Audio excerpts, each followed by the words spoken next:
아멘. 오늘 설교 제목 같이 읽도록 하겠습니다. 작은 것부터 시작이라는 겁니다. 작은 것부터 시작입니다. 오늘 사실 설교를 준비하면서 제 안에서 좀 걱정이 생겼습니다. 왜 걱정이 생겼느냐? 분명히 오늘 제가 이렇게 쭉 보니까 지난주 주일에 오후 예배가 있냐 하면서 교회에 방문하셨던 분들도 오늘 감사하게도 오셨네요. 그래서 이렇게 새로운 분들이 오셨는데 오늘 우리 성도들이 듣기에 가장 부담되는 설교가 뭐냐? 1위가 죄에 대한 설교입니다. 교회에서 듣기가 가장 좀 어려운 설교가, 두 번째가 물질에 대한, 헌금에 대한 설교입니다. 그런데 어떻게 하면 좋습니까? 오늘 설교 본문이 두 가지를 다 얘기해야 되거든요. 그래서 새로 오신 분들이 이 교회가 이거 내가 다녀야 될 교회가 맞나, 이런 걱정이 할 수도 있는데, 그러나 교회에서는 반드시 또 들어야 될 설교가 뭐예요? 죄에 대한 부분과 우리 헌금에 대한 부분을 꼭 들어야 되는 설교 중에도 또 하나입니다. 그래서 오늘 그것을 감안하고 마음으로 받으시기를 주의 이름으로 먼저 부탁을 드리겠습니다. 혹시 하인리히의 법칙이라는 말을 들어보신 적이 있습니까? 특별히 이제 산업재 공부하시는 분들은 들어볼 말인데, 이게 무슨 말이냐면 1920년대에 보험회사의 관리자였던 하인리히라고 하는 사람이 7만 5천 건의 보험 사고들을 이렇게 조사를 해본 거예요. 그리고 통계를 내보니까 한 건의 대형 사고가 생기기 전까지는 유사한 사건으로 좀 경미한 부상을 입은 사람이 29건의 사고가 발생이 됐고, 더 나아가 비록 많이 거의 다치진 않았지만은 그냥 그런 비슷한 작은 사고들이 300번 일어났다는 거예요. 그러니까 그걸 가리켜서 1대 29대 300이라고 이야기를 한 겁니다. 여기서 어떤 것을 알 수 있느냐? 작고 사소한 것 하나를 우리가 그냥 지나치면 그것이 나중에 더 큰 사건으로도 이어질 수 있다는 거예요. 따라서 작을 때 그것을 빨리 고치면 큰 것을 예방할 수 있다는 법칙이 바로 뭐예요? 하인리히의 법칙이라는 겁니다. 그래서 연쇄적으로 일어나지 않기 위해서는 반드시 작을 때 그것을 조심하고 고쳐야 된다는 겁니다. 그래서 우리가 사건들이 일어날 때가 많잖아요. 그게 따지고 보면은 운이 나빠서 실수해서 일어난 게 아니라, 최근에도 우리가 여러 가지 입에 담기에도 좀 어려운 많은 생명을 앗아간 사건을 보면 뭐라 그래요? 인재란 말을 많이 쓰는 이유가 뭡니까?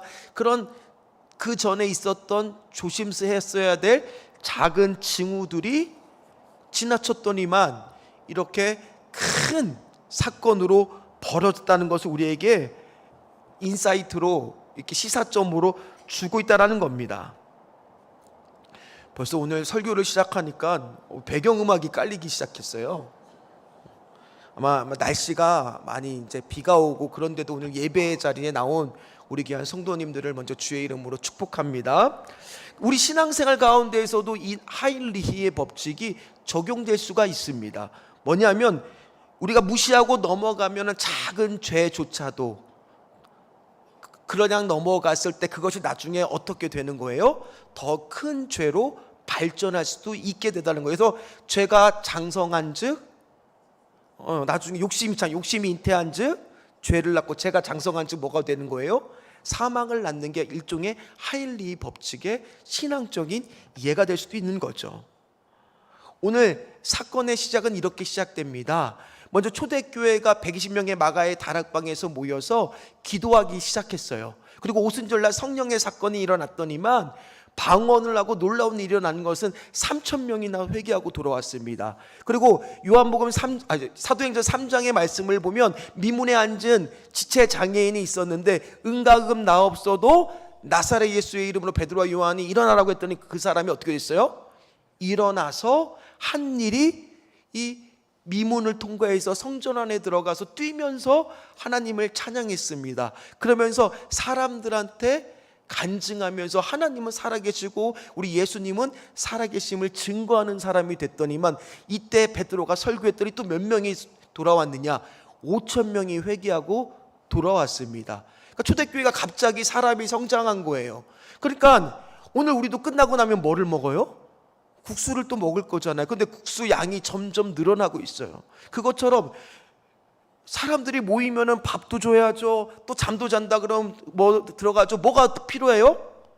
재정이 필요할 거 아닙니까? 근데 초대교회 사도들은 일을 하고 있습니까? 일을 하지 않습니다. 그러니까 재정이 부족합니다. 그런데 놀라운 일이 일어나는 것은 초대교회 사람들이 은혜를 받다 보니까 자신이 가지고 있는 물질들을 내놓기를 시작한 거예요.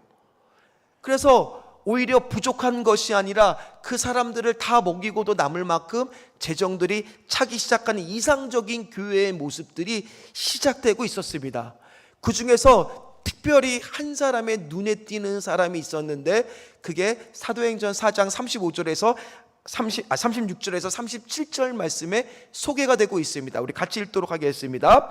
구브로에서 난 레이족 사람이 있으니 이름은 요셉이라 사도들이 일컬어 바나바라 번역하면 위로의 아들이라 하니 그가 밭이 있음에 팔아 그 값을 가지고 사도들의 발 앞에 두니라. 아멘.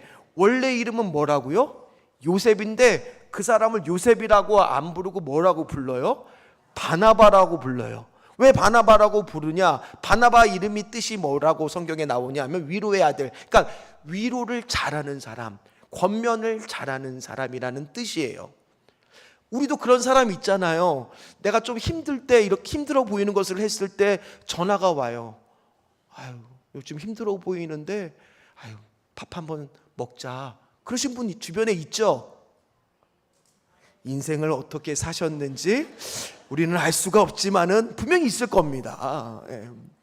그래서 밥도 사주면서 다른 말 안 해주고 그냥 요즘에 뭐 기도할게 하면서 이렇게 따뜻하신 분들이 주변에 있으시잖아요. 우리 그런 분들이 보면 어떻습니까? 저분은 어떻게 저렇게 따뜻하게 위로를 잘할까? 이 바나바가 그런 사람이었습니다. 근데 위로만 잘했던 것이 아니라 어떤 사람이에요? 자신의 가진 소유를 팔아 교회 앞에 엄청나게 큰 목돈의 헌금을 드렸던 사람입니다. 그러니까 초대교회 사람들이 모이면 이렇게 얘기를 했겠죠. 바나바니까 바집사 정말 어떻게 대단해 어떻게 그럴 수가 있어. 야, 사람이 진짜 정말 됐어 하면서 칭찬과 칭송이 막 줄을 잇는 거예요. 그러니까 어디를 가도 이 바집사 얘기를 하는 겁니다. 근데 그거를 들었던 한 명의 사람이 있습니다. 그러면서 등장한 인물이 오늘 본문 1절에서 시작이 되고 있더라는 거예요. 1절 말씀을 같이 읽도록 하겠습니다. 아나니아라고 하는 사람이 그의 아내 삽비라와 더불어 소유를 팔아. 자, 바나바가 한 행동과 아나니아 삽비라가 한 행동은 오늘 1절 말씀하고 앞에 읽었던 말씀하고 비교해 봤을 때 비슷해 보입니다. 다 뭐를 했어요? 소유를 파는 일을 다 똑같이 했습니다. 그런데 한글 성경에는 나와 있지만 않지만은 헬라어 성경을 보면 여기에 빠진 단어 대라고 하는 헬라어가 빠져 있습니다. 이 접속사가 빠져 있는데 이 뜻이 바로 그러나라고 하는 뜻입니다. 그러니까 원래는 여기 써져 있지 않지만 그러나를 넣고 읽으면 어떻게 됩니까? 그러나 아나니아라고 하는 사람이 그의 아내 삽비라와 더불어 소유를 팔아. 근데 우리도 알다시피 그러나라고 하는 뜻이 뭐예요? 앞에 얘기와 상반된 얘기를 하고 싶었을 때 쓰는 접속사잖아요. 그러니까 무슨 얘기를 하고 싶어요? 겉으로 보기에는 똑같습니다. 다 소유를 팔았습니다. 그러나 뭔가 바나바와 다른 무엇이 아나니아와 삽비라한테는 있었다는 얘기죠.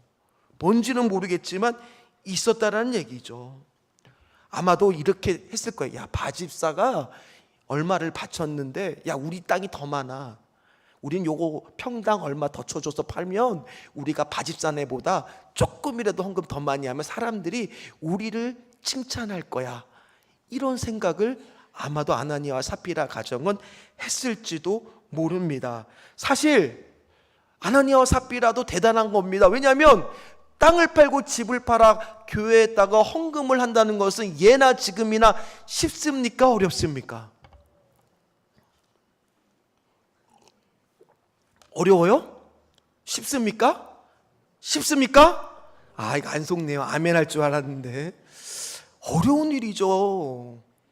어렵죠. 제가 만약에 우리 성도님들 땅을 파시고 집을 팔아서 교회에다가 헌금하십시오 하면 다음 주에 반 정도는 여기 없을지도 모를걸요. 시험에 들지도 모르는 이야기입니다. 그만큼 어려운 일을 지금 아나니아하고 삽비라도 한 거예요. 그러니까 이들도 나름대로 재산도 있었고 교회, 초대교회에 차지하는 비중도 있었고 신앙도 어느 정도는 있었던 사람입니다. 그게 어려운 일을 하고 있으니까요. 그런데 문제는 어디에 있었느냐? 그들의 출발하는 마음의 자세부터가 달랐다는 겁니다. 즉 그들은 첫째 작은 것부터 시작입니다라고 했을 때 첫 번째 같이 읽도록 하겠습니다. 마음부터가 시작입니다. 마음부터가 달랐어요.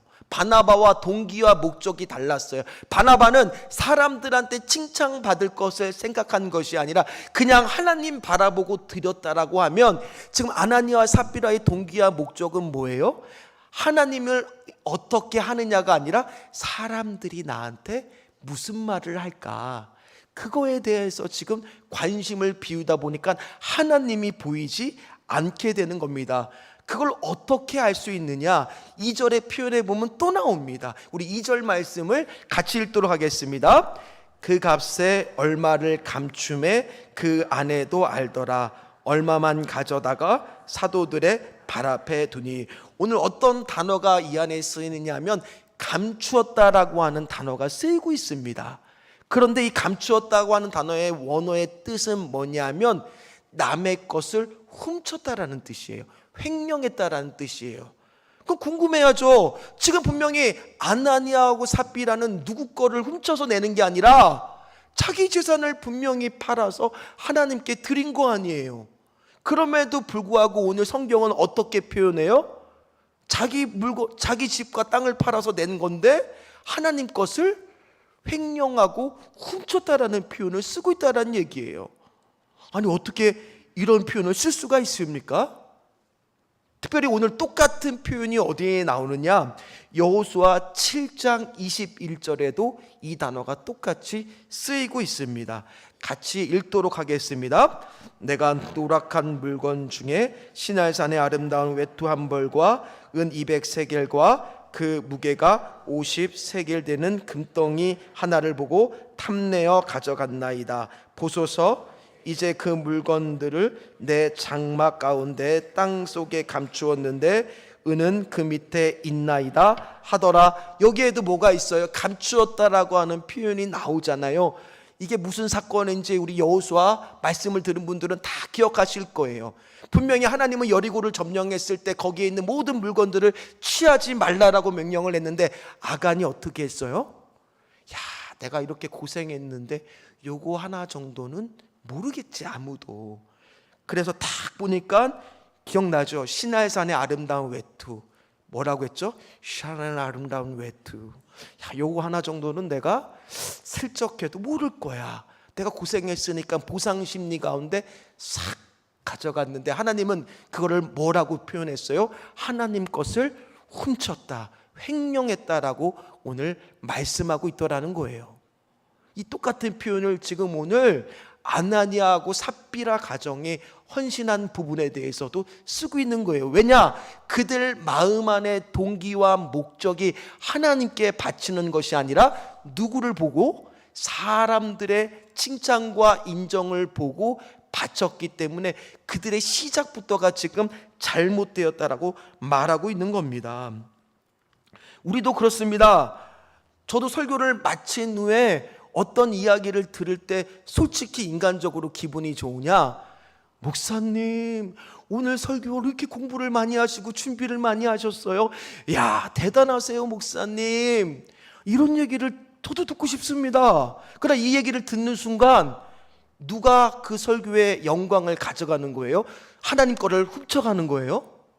거기서 제가 막 좋아하고 그러면 바로 제가 하나님 것을 훔쳐가는 겁니다. 하나님의 영광을 훔쳐가는 겁니다. 마찬가지입니다. 우리가 오늘도 헌금을 할 거고 봉사를 할 거고 헌신을 할 거고 기도를 할 건데, 내가 기도를 하는 건데도 내가 옆 사람들 보고 있으니까 내가 그래도 조금 더 큰 소리로 기도해야지, 내가 찬양을 할 때도 옆 사람들이 보고 있으니까 내가 손을 들고 일부러 다 이렇게 하면 사람들이 내가 은혜 받는 줄 알 거야 하면서 찬양한다라고 해보십시오.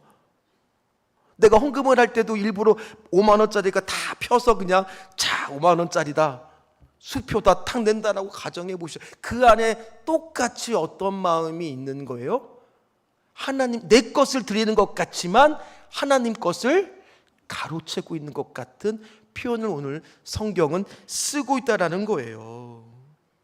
차라리 솔직하게, 아이고 내가 재산을 팔았는데 그래도 우리 집에 아직 장가 안 간 아들도 있고 우리 노후에도 좀 먹고 살아야 되니까 요 정도는 떼놓고 내가 하나님 가지고 왔습니다 라고 베드로한테 솔직하게 이야기했다라면 오늘 이런 사단은 나지 않았을 겁니다.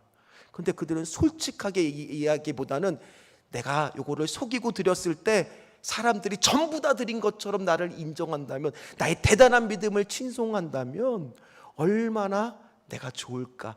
거기에 집중하다 보니까 중요한 것을 놓치기 시작했다라는 거예요. 하나님 앞에 드리는 마음부터가 예배의 시작입니다. 오늘 어떤 마음으로 예배를 드리고 있습니까? 이 자리에 들어서 지금 다 똑같이 설교를 듣고 있지만 우리 머릿속에 지금 무슨 생각을 하고 있는지 저는 모르지만 하나님은 아신다라는 얘기예요. 하나님 우리의 생각을 다 감찰하신다는 얘기예요. 시편 139편 1절에서 4절 말씀을 같이 읽도록 하겠습니다. 여호와여, 주께서 나를 감찰하시고 아셨나이다. 주께서 나의 앉고 일어섬을 아시며 멀리서도 나의 생각을 통촉하시오며 나의 길과 눕는 것을 감찰하시며 나의 모든 행위를 익히 아시오니 여호와여, 내 혀의 말을 알지 못하시는 것이 하나도 없으시니다. 아멘. 오늘 우리가 맥주 감사 주일로 지키는 우리의 마음 안에 감사의 마음이 진짜 있는지 아닌지 누구는 아세요? 하나님은 다 지금 알고 계신다라는 얘기예요. 맥주 감사 주일이 여러 가지 의미가 있지만은 현대적 의미만 간단히 얘기해 주면 상반기 동안 하나님께서 나를 지켜주신 은혜에 감사한 거예요. 지나고 보니까 모든 것이 다 감사한 거예요. 그래서 내 감사의 마음으로 드리는 거예요. 그래서 우리가 아까 불렀던 찬양처럼 주님 감사해요, 주님 감사해요, 내가 여기까지 온 것도 은혜입니다. 주님 감사해요, 주님 감사해요, 나를 사랑하신 주 사랑 감사합니다. 감사도 마찬가지라는 거예요. 작은 마음부터 감사하기 시작하면 하인리히의 법칙처럼 그 감사들을 큰 거를 더 감사할 수 있게 하고요, 큰 감사들이 모이다 보면 더 큰 감사도 할 수 있게 되더라는 겁니다. 따라서 오늘 우리가 헌금을 드리면서 우리의 마음은 어떻습니까? 내가 얼마를 내야 될까 전전긍긍하면서 계산하면서 헌금을 드렸다라고 생각해 보십시오. 왜? 아까우니까요. 내가 노력해서 벌었는데, 내가 이렇게 수고해서 벌었는데, 남들한테 듣기 싫은 말 다 들어가면서 내가 이렇게 힘들게 벌었는데, 근데 그 마음 안에는 감사의 마음보다는 그저 내가 중심인 거예요. 내가 중심. 사람들의 생각이 중요한 거예요. 하나님이 없는 거예요. 그러다 보니까 어떻게 되느냐, 따지고 보면은 내가 오늘 이렇게 일할 수 있는 것도 하나님이 나한테 직장을 주신 것 감사, 오늘 내가 생명 주신 것 감사, 일할 수 있어서 감사.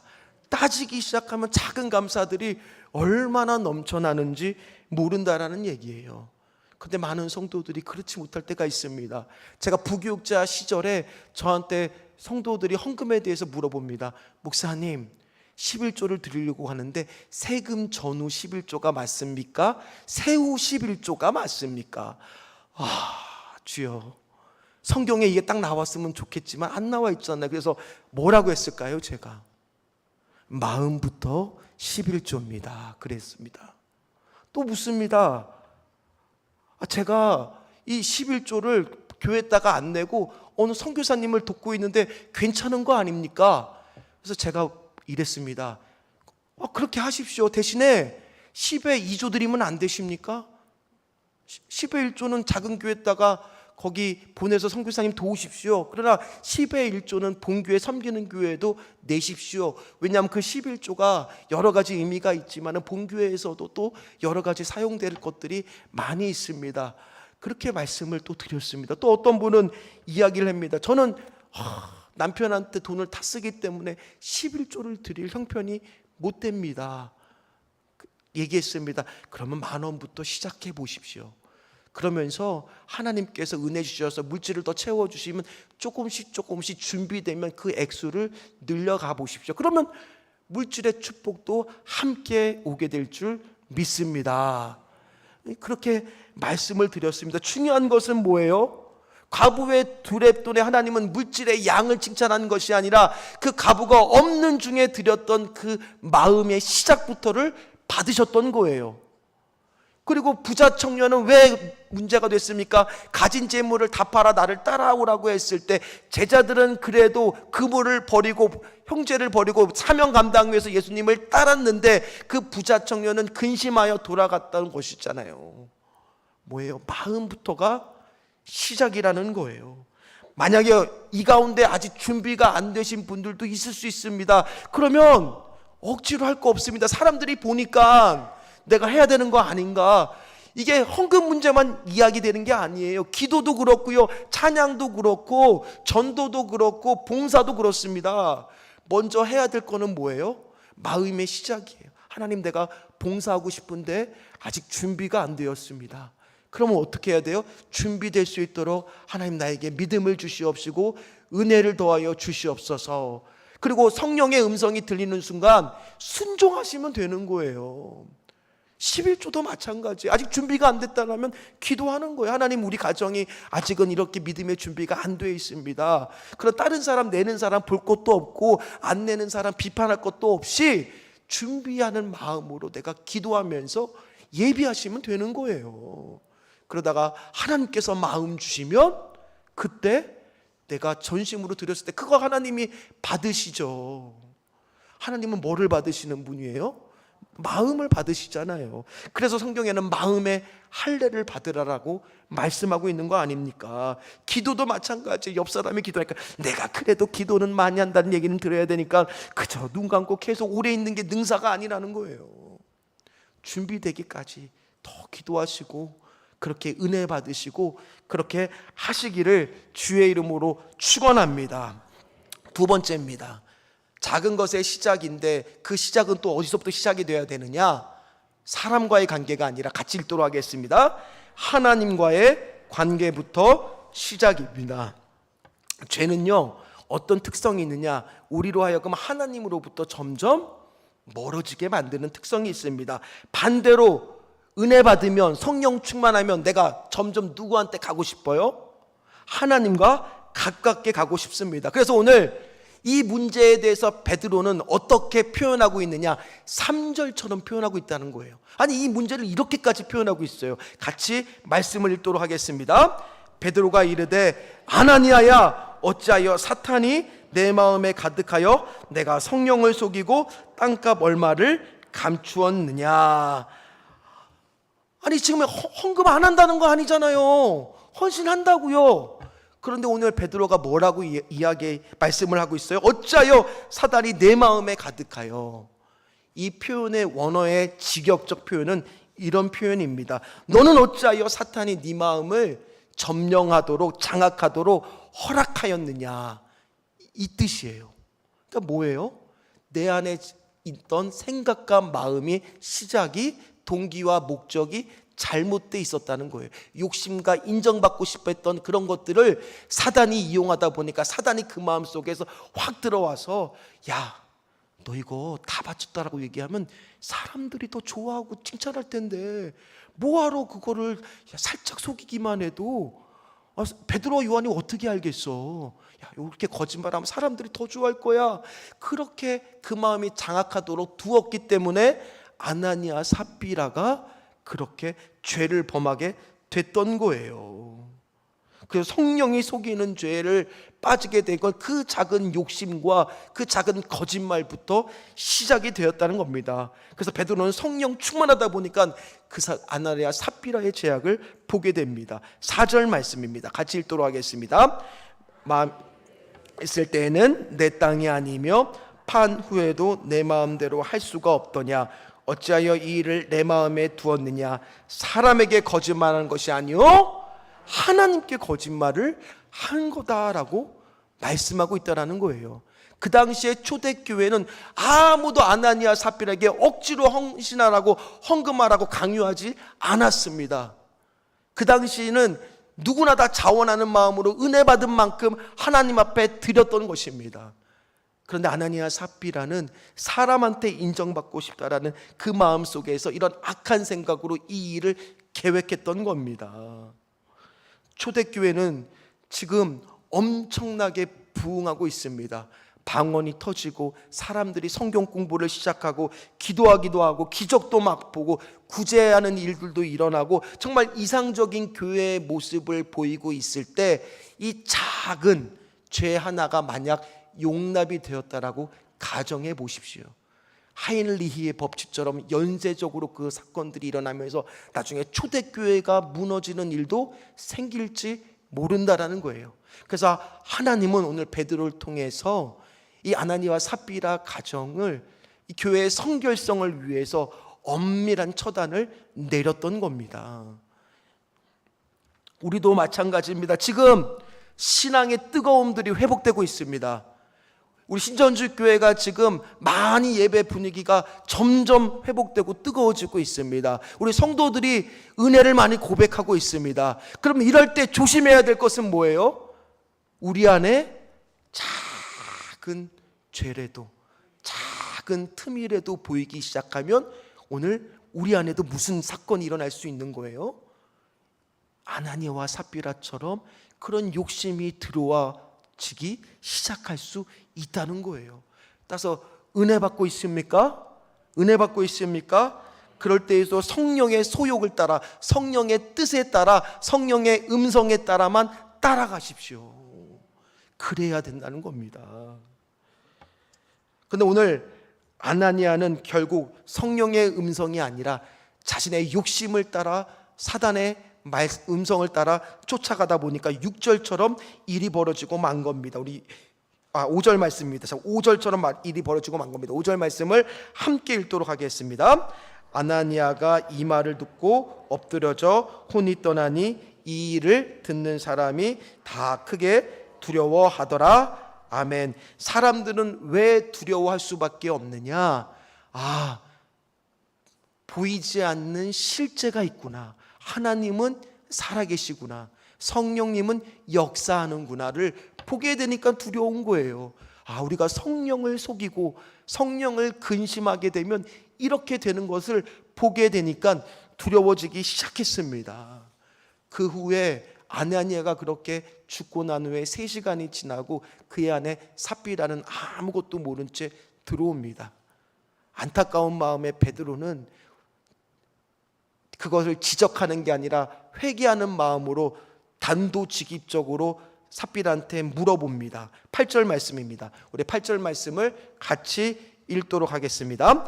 베드로가 이르되 그 땅 판값이 이것뿐이냐? 내게 말하라 하니 이르되 예 이것뿐이라 하더라. 아멘. 근데 그녀 역시 어떻게 하고 있어요?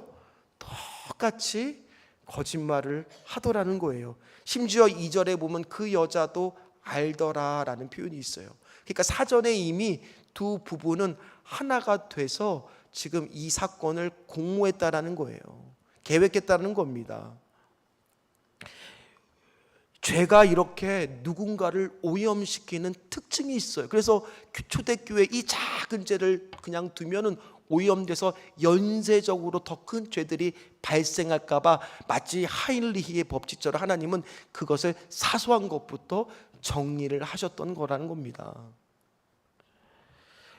우리 안에서도 마찬가지입니다. 우리 여기 보니까 청년들도 있고 우리도 다 이성 친구들이나 또 친구들을 만날 때 내가 과연 이 친구를 만남으로 인해서 이 이성 친구를 사귐으로 인해서 교회를 가고 싶은 마음이 드느냐, 아니면 이 친구랑 같이 있으면 교회도 가고 싶지도 않고 놀러 가고 싶고 또 예배도 빠지고 싶고 이런 마음이 들고 자꾸 기도를 안 하게 된다. 그러면 그 사람하고는 어떻게 해야 돼요?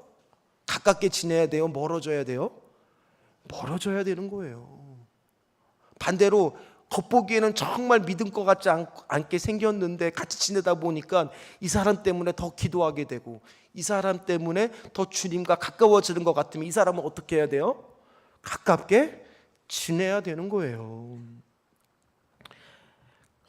오늘 이 두 부부는 함께 정신을 차렸다면, 이 아내가 성령 충만했더라면 남편이 그런 행동을 했을 때 말렸어야죠. 여보, 이 목소리가 아니겠죠. 여보, 정신 차려야 돼. 우리 그러면 안 돼. 하나님이 얼마나 싫어하실 텐데. 이렇게 했었어야죠. 그런데 이 부부는 함께 죄의 오염이 돼서 공모를 해서 이런 일을 벌이다 보니 결국 삽비라도 10절처럼 되었습니다. 10절 말씀 같이 읽겠습니다. 곧 그가 베드로의 발 앞에 엎드려져 혼이 떠나는지라 젊은 사람들이 들어와 죽은 것을 보고 배어다가 그의 남편 곁에 장사하니. 어떤 사람들은 말할 수 있습니다. 하나님 너무 심한 거 아니냐고요. 그러나 구약에서도 광야 교회가 막 잉태하고 있었을 때 레위기 10장에 보면 나답과 아비후의 사건이 나옵니다. 나답과 아비후는 제사를 지내기 위해서 불을 옮기는 향로를 가져다가 정확한 방법으로 불을 옮겨야 되는데 엉뚱한 불을 가지고 옵니다. 그래서 하나님이 어떻게 하느냐, 제사장 나답과 아비후를 쳐서 죽임을 당하게 만듭니다. 오늘 이 사건과 마찬가지라는 거예요. 막 이제 교회가 부흥하고 회복하고 막 발전하고 시작되고 태동되는 이때에 작은 것 하나라도 죄에 대해서 우리가 용납하고 그것을 그냥 두기 시작하면 그 죄는 어떻게 되는 거예요? 점점 커지게 되고 오염을 일으켜서 많은 것들이 물들게 될까 봐 하나님은 오늘 교회의 성결성을 위해서 아나니아와 삽비라를 이렇게 엄하게 벌을 내리셨던 거라는 거예요. 그러나 오늘 이것은 죄의 문제뿐만이 아닙니다. 감사의 문제도 마찬가지입니다. 긍정적으로 보면 감사는 작은 것부터 시작하면 나중에 어떻게 되겠어요? 조금 더 큰 감사를 할 수 있게 되고 또 시간이 흐르면 더 큰 감사를 할 수 있게 되더라는 겁니다. 주님을 믿고 온전한 마음만 있으면 하나님께서는 작은 물질을 통해서도 우리는 큰 역사를 이룬 걸 성경에서는 얼마든지 볼 수가 있습니다. 오병이어의 사건, 12처 반상을 가지고 들여온 게 아니잖아요. 한 소년이 드렸던 작은 것, 도시락 하나로 하나님은 5,000명을 먹이셨어요. 사소한 작은 것부터 시작이 된다라는 거예요. 우리 성도님들 가운데 분명히 11조를 드리는 가정도 있고 아직 준비가 안 돼서 못 드리는 가정도 있을 거예요. 그럼 먼저 뭐부터 시작하는 거예요? 기도하는 거예요. 기도하면 하나님, 내가 11조를 드릴 수 있고 하나님께 물질을 드릴 수 있는 믿음도 주시옵소서. 그러면서 작게 처음에는 시작을 하는 거예요. 그러다가 하나님, 내가 더 드릴 수 있도록 물질의 축복도 허락하여 주시옵소서. 그러면서 준비가 되는 대로 조금씩 액수를 늘릴 수도 있는 거예요. 기도도 마찬가지입니다. 내가 전혀 여기 안에서 분명히 식기도회 기도 안 하시는 분도 있을 수 있어요. 아니면 식기도도 기도 안 하시려나요? 그러면 기도를 처음에 작게부터 시작하는 거예요. 1분이라도 10분이라도 하다가 조금씩 기도의 시간을 늘려가는 겁니다. 성경은 안 그렇습니까? 말씀 보십니까? 그러면 하루에 안 보시는 분은 한 장, 1절, 한 절이라도 보는 거예요. 한 절이라도. 그러다가 말씀이 더 좋아지고 하나님을 더 사랑하게 되면, 내가 은혜를 받으면 말씀도 어떻게 되는 거예요? 한 장이 되는 거예요. 그러다가 2장이 되는 거예요. 전도는 어떻습니까?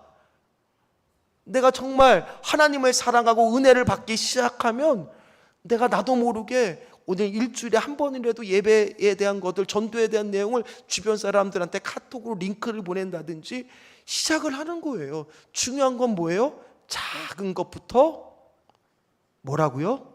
시작하라는 거예요. 그게 나중에 더 큰 것을 할 수 있게 만들더라는 거예요. 말씀을 마무리를 하도록 하겠습니다. 우리가 작은 것부터 시작하는 그 믿음으로 드리기 시작하는 그 순간부터 하나님께서 준비하신 축복의 문이 열리게 될 줄 믿습니다.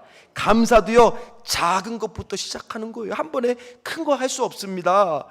반대로 죄는 작은 것부터 빨리 없애는 거예요. 오늘 이 순간 감사합니다 고백하십시오. 하나님, 상반기도 지나고 보니까 여기까지 온 것도 다 하나님의 은혜입니다. 어제도 감사하고 오늘도 감사하겠습니다. 그렇게 감사를 시작해 보십시오.